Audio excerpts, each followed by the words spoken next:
You read that title right. The Giants might have found themselves a star in the first round this past draft in Deonte Banks. His name is Deonte Banks, the fourth corner taken out in the first round this past draft. And Deonte Banks has been stellar for this Giants defense so far. I know the Giants as a whole hasn't looked like a great unit. Even to their defense, to an extent, hasn't looked like a great unit. But something that you haven't heard about and someone that you haven't seen featured on too much is Deonte Banks. And when you haven't heard his name for a while, that's a good thing. Playing the cornerback position, man, you're going against one of the top receivers in the NFL on a week-in, week-out basis. Whether you're the CB1 or the CB2, Deonte Banks is definitely guarding either the wide receiver 1 if he comes on this side, because in the Giants defense, we don't have cornerbacks following nobody. So that's a good thing for Deonte Banks because he's getting experience, whether he's guarding the number 2 wide receiver or the number 1. And he's gone up against a lot of good wide receivers. When you look around the league and you look at the cornerbacks taken in this draft class, Devin Witherspoon was drafted ahead of him, which you can argue Devin Witherspoon is a great cornerback in this league already as well. But then you got Christian Gonzalez. He played well, but he's sadly injured.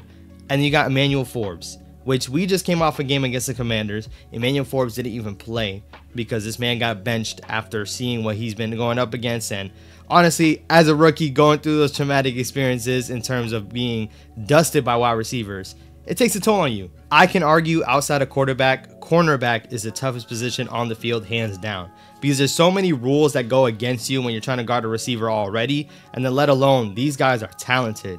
When you got guys in the league like Stephon Diggs, AJ Brown, Terry McLaurin, there's wide receivers around the league that just know how to get open, and it's easy for them to get open. It's almost automatic. Guys like Tyreek Hill that outrun everybody. You have a lot of talent on the offensive side of the ball, so playing cornerback is tough already. Deonte Banks, you haven't heard him be spoken on the same way Emmanuel Forbes has been spoken on. And he's gone against similar receivers in Stephon Diggs, similar receivers in Deebo Samuel. Deebo Samuel has yet to play the Commanders yet. But these are teams that are going to go against the Washington Commanders eventually. And when you go searching, Deonte Banks hasn't got done wrong at all. You haven't seen him get dusted by a Stephon Diggs. You haven't seen him get dusted by a CeeDee Lamb. Maybe he hasn't been put in the position just yet, but you can't argue against good coverage and you can't argue against stats that aren't put up on him. You just can't. When you look at it, the Giants went into this very game against the Commanders. He was their CB1. Adoree Jackson was hurt. We didn't have no other cornerback that's ahead of him on the depth chart. He was the best corner on the field yesterday, and he proved so. You know, there was some plays where Terry McLaurin got open, and yes, you look at his stat line, maybe it doesn't look fantastic in terms of Deonte Banks locking him down. But what I saw in that interception, his first interception of his career, is something that I'm excited to see for the future, because something that we have to look at is that Deonte Banks is only a rookie. This is his first year in the league, only 7 games into the season.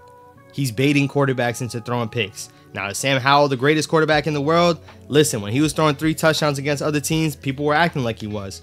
People were acting like Sam Howell was going to dust off the Giants and completely just run right through them. And we saw what happened, but that's a whole different scheme standpoint. But Deonte Banks was known as a man corner.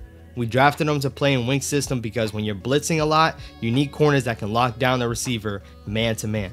But you saw him in his zone coverage, man. He baited Sam Howell into throwing that pick, and another wide receiver coming out in the flats. You got to play both. There's not really too much coverage that you have where you can really make a play on one because then the other guy is open. Deonte Banks played that perfectly, ran back to the spot, and completely got his first interception in a good manner.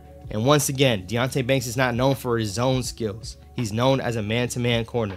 And I don't care what y'all say, this is the NFL. At the end of the day, on a week-in, week-out basis, you're playing talented teams, and Deonte Banks made a talented play on a team that was better than the Giants. Some people said they were better than the Giants, so we have to talk about it, man.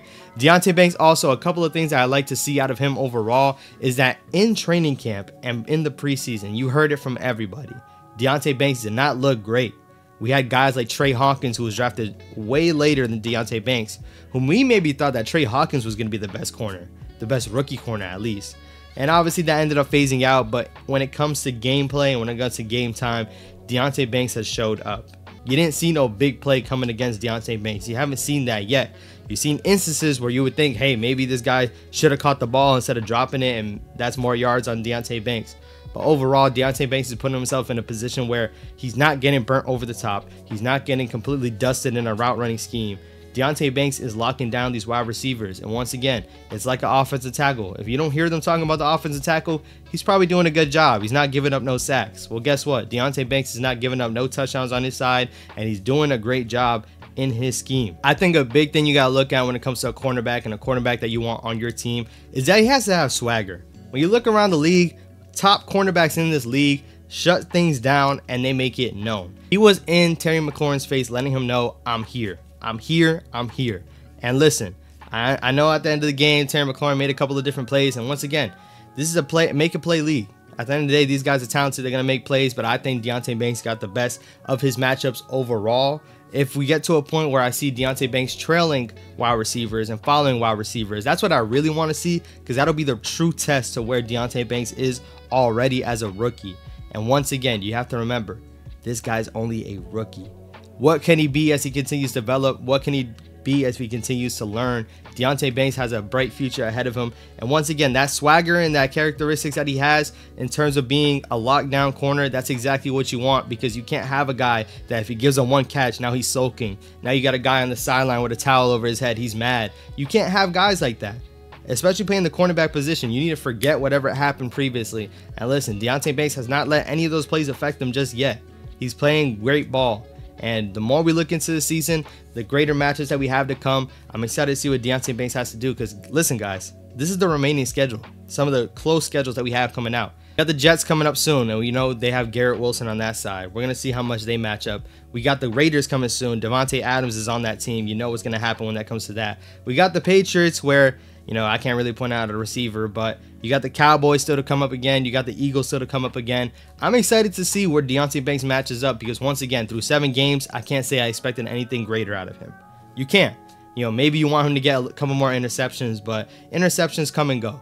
And listen, as long as he's not getting targeted, as long as he's not letting up any catches on his side, that's all I care about, man. And as it's going around, I have to add, banks are closed on Sunday. So y'all let me know how y'all feel about Deonte Banks down below, man. Subscribe down below. Road to 1K still active, man. Road to 10K, not 1K. Like the video, comment down below your thoughts, man. And once again, you guys let me know, is Deonte Banks going to be a star in this league soon? Y'all let me know how you feeling about that, man. Once again, Victory Monday. We love to see it, man. I got more content coming soon this week. Speaking about this W and speaking about how we can win our next game against the Jets, man. Make sure you stay tuned on that. I got more videos to my left right here. I'll catch you on the next one. Let's go, Big Blue. Peace. What's going on, family? Back on here with the Juke, man. And calling all the Daniel Jones haters. Pull up to this video. Watch this video real quick. The New York Yankees lose the series. We get swept back in the third quarter. The third quarter was really when we started to make our moves. And DeMar, banger. Make sure you subscribe to the Juke.